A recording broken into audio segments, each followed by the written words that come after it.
lahir seorang ayah bernama Azar. Azar bukan hanya sekedar penyembah berhala, dia yang menciptakan berhala. Idh qala Ibrahimu li abihi Azara atattakhidhu asnaman alihah. Ketika Ibrahim berkata kepada bapaknya Azar, kenapa engkau menjadikan berhala-berhala itu sebagai Tuhan, wahai Azar? Apa jawab Azar? La illam tantahi, kalau kau tidak berhenti menceramahi aku, kalau kau tidak berhenti mendakwahi aku, la arjumannaka, aku lempar engkau pakai batu sampai mati. Wahjurni maliya, tinggalkan aku. Apa kata Ibrahim alaihissalam? Sa'astaghfiru laka rabbi, aku akan tetap memintakan ampun kepada Allah untukmu, wahai Azar. Innahu kana bi hafiyya, sesungguhnya Allah itu amat sangat denganku dan dia akan mengabulkan segala doa-doa. Lulus satu ujian, tapi ujian belum selesai, bahkan ujian baru saja dimulai. Lalu kemudian Nabi Ibrahim alaihissalam berhadapan dengan penyembah bintang, matahari, bulan.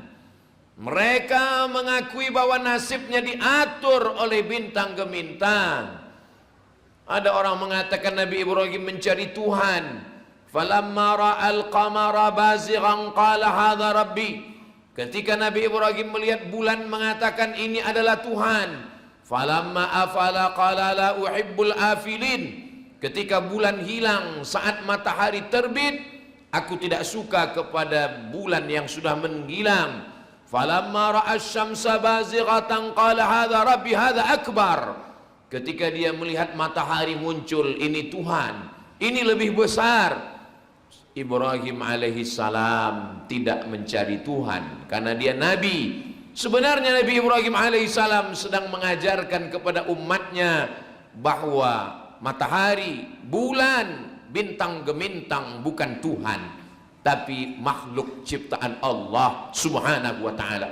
Tidak ada hubung kait nasib manusia dengan bintang gemintang yang diyakini manusia sekarang sebagai astrologi, sebagai zodiak, percaya kepada ramalan perbintangan. Nabi Ibrahim alaihissalam ingin mengajak umatnya berdialog bahwa bintang Neptunus, Merkurius, Pluto dan Mars tidak berkuasa terhadap nasibmu. Kadzdzabal munajjimun walau shadaqu, berdusta ahli perbintangan. Kalaupun betul ramalannya, itu hanya kebetulan saja. Man ata'arrafan, siapa yang datang kepada peramal, fasaddaqahu bima yaqul, percaya dia pada ramalan. Falam tuqbal lahu salatun arba'ina lailah, tak diterima salatnya 40 hari 40 malam. Man ata'arrafan, siapa yang datang kepada peramal, au kahinan atau dukun, fasaddaqahu bima yaqul, percaya dia pada ramalan itu, faqad kafara bima unzila ala Muhammad sallallahu alaihi wasallam, maka dia dianggap sudah kafir, ingkar kepada wahyu yang sudah diturunkan Allah kepada Sayyidina wa Maulana Muhammad sallallahu alaihi wasallam. Nabi Ibrahim lulus dengan menghadapi ujian penyembah bintang gemintang. Ujian belum selesai. Nabi Ibrahim berhadapan dengan umat yang menyembah patung-patung yang besar-besar. Ketika mereka pergi ke kebun, Nabi Ibrahim menghancurkan patung-patung itu. Lalu dia ambil satu kampak, dia gantungkan di leher patung yang paling besar. Setelah mereka pulang dari kebun, mereka melihat tempat ibadah mereka hancur, bertebaran, berserakan, berkeping. Mereka mudah, ini pasti perbuatan Ibrahim. Mereka menangkap Nabi Ibrahim. Mereka berkata, a anta fa'alta hadza bi alihatina ya Ibrahim, apakah engkau yang sudah melakukan ini wahai Ibrahim? Engkau sudah menghancurkan Tuhan-Tuhan kami. Nabi Ibrahim menunjuk patung yang paling besar. Bal fa'alahu kabiruhum hadza, yang melakukan ini adalah patung yang paling besar. Fas'aluhum in kanu yantiqun, tanyalah patung-patung itu kalau mereka mampu berbicara. Nabi Ibrahim ingin mengajak akal, fikiran, otak masyarakatnya. Kalau melindungi dirinya saja tidak mampu, apalagi melindungi kalian.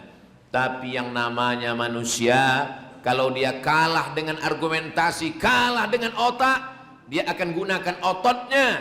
Mereka menganiayanya, berhadapan bukan dengan masyarakat, berhadapan bukan dengan pemimpin yang biasa, berhadapan dengan orang yang berkuasa 400 tahun lamanya. Sampai saking lamanya dia berkuasa, lalu dia bertanya, ailahun ghairi, adakah Tuhan selain aku? Dia tidak hanya menyembah berhala, tapi pada akhirnya dialah yang memberhalakan dirinya dan berkata, adakah Tuhan selain aku? Namanya Namruz. Lalu kemudian apa kata dia? Harriquhu, bakarlah Ibrahim alaihissalam. Mereka membakar Nabi Ibrahim. Mereka mengumpulkan kayu-kayu, mereka menghidupkan api unggun, mereka lemparkan Nabi Ibrahim ke dalam api unggun. Di saat itu terjadilah mukjizat. Apa kata Allah Subhanahu wa taala? Ya nar, wahai api, kuni bardan, jadilah engkau sejuk. Andai ayat itu hanya sampai sejuk, maka bekulah Nabi Ibrahim. Tapi apa kata Allah? Ya nar, wahai api, kuni bardan, jadilah engkau sejuk, wasalaman, dan engkau selamat ala Ibrahim. Nabi Ibrahim keluar dari api yang berkobar itu dengan selamat. Hukum api berubah, yang membakar menjadi tidak terbakar, yang membakar menjadi tidak membakar. Tak ada yang sulit bagi Allah. Innama amruhu idza arada syai'an ay yaqula lahu kun fayakun. Ujian belum selesai. Ujian terus berlanjut selama hayat di kandung badan, selama jantung masih berdetak, selama nafas masih berhembus. Ujian tidak pernah selesai. Nabi Ibrahim menikah dengan Sarah. Sarah tidak mempunyai anak. Sampai-sampai mereka menuduh Sarah perempuan yang mandul. Ibrahim tidak akan mungkin punya anak. Ibrahim menikah dengan Hajar. Apa yang terjadi? Imam Abul Fida Ismail Ibnu Katsir dalam kitab Tafsir Al-Quranil Azim menyebutkan, saat Nabi Ibrahim sudah berdoa, Rabbi habli minas salihin, Rabbi habli minas salihin, Rabbi habli minas salihin, umur 86 tahun. Takdir itu baru berkata setelah 86 tahun, Isma, dengarkanlah, Isma, kabulkanlah, Isma, perkenankanlah, Tuhan, Ismail, perkenankanlah wahai Tuhan. Akhirnya anak itu lahir, diberi nama Ismail. Istajib ya Allah, kabulkanlah ya Allah. Akhirnya Nabi Ibrahim punya anak sesudah berumur 86 tahun. Apa yang terjadi setelah itu? Ternyata istri yang sudah divonis masyarakat mandul, tidak akan mungkin punya anak, sudah tua renta, rambut sudah memutih, kaki sudah lemah, tulang-tulang sudah tidak berdaya. Rupanya takdir Allah berkata, Sarah mampu punya anak. Dan ketika itu umur Ismail alaihi salam 13 tahun. Maka umur Nabi Ibrahim 99 tahun. Lahir lagi seorang anak. Allah cuma ingin berkata kepada manusia, yang kau katakan tidak bisa, kata Allah. Yang kau katakan bisa, tidak, kata Allah. Selesaikah ujian? Belum. Allah ingin menguji Ibrahim alaihissalam. Anak ini mesti diantarkan ke tempat yang jauh. Nabi Ibrahim masih tetap dalam ujian. Ujian menghadapi pemimpin yang zalim, sudah. Ujian menghadapi ayah, sudah. Ujian menghadapi penyembah berhala, sudah. Ujian menghadapi penyembah bintang ke bintang, sudah. Sekarang dimainkan dengan ujian perasaan. Perasaan istri Sarah, Hajar, sudah. Perasaan jauh dari anak, dia mesti jauh. Nabi Ibrahim alaihissalam membawa anak itu ke tempat yang kering kerontang. Jangankan tanaman, lumut pun tidak ada. Apa kata Nabi Ibrahim saat melihat anaknya jauh dari pelupuk mata? Askantu min zurriyati, Aku tinggalkan anakku, buah hatiku, belayan jiwaku, biwadin ghairi dzi zar'in, di sebuah lembah yang tak ada tanam-tanaman, inda baitikal muharram, di samping rumahmu yang mulia ya Allah. Nabi Ibrahim kembali ke Palestina, sementara Hajar dengan Ismail tinggal di lembah yang amat sangat panas itu. Air sudah mengering, tidak ada minuman. Ujian tidak hanya datang kepada Ibrahim alaihissalam, ujian itu datang kepada anak bayi yang tidak berdosa. Apa dosa Ismail? Apa salah Ismail? Ismail bayi, belum akil balik, dia kehausan. Tapi Hajar bukan wanita lemah, Hajar bukan orang yang berpangku tangan. Hajar melangkah ke bukit Sofa, tidak ada air.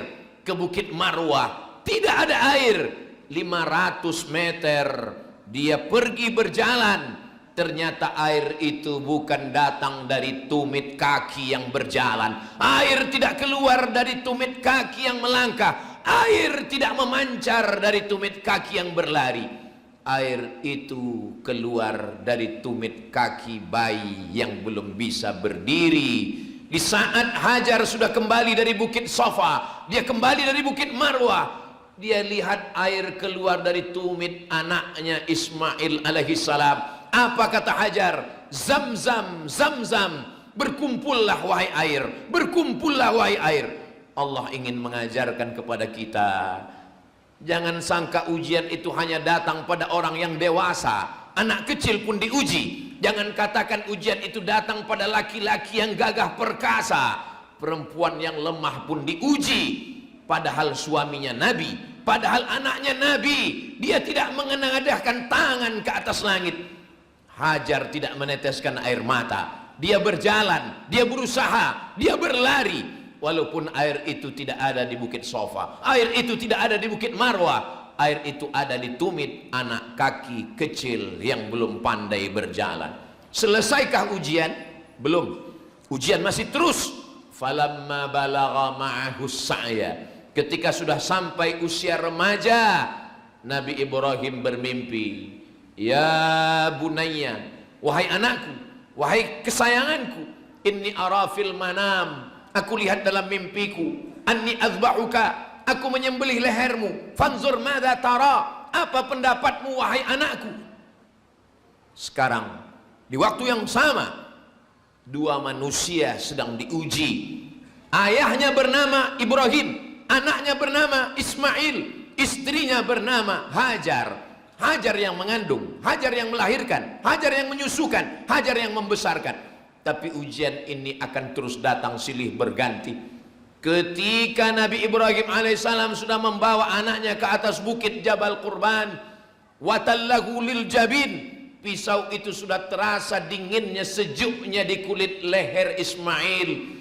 Fafadainahu bidzibhin azim, kami menebus dengan sembelihan yang besar.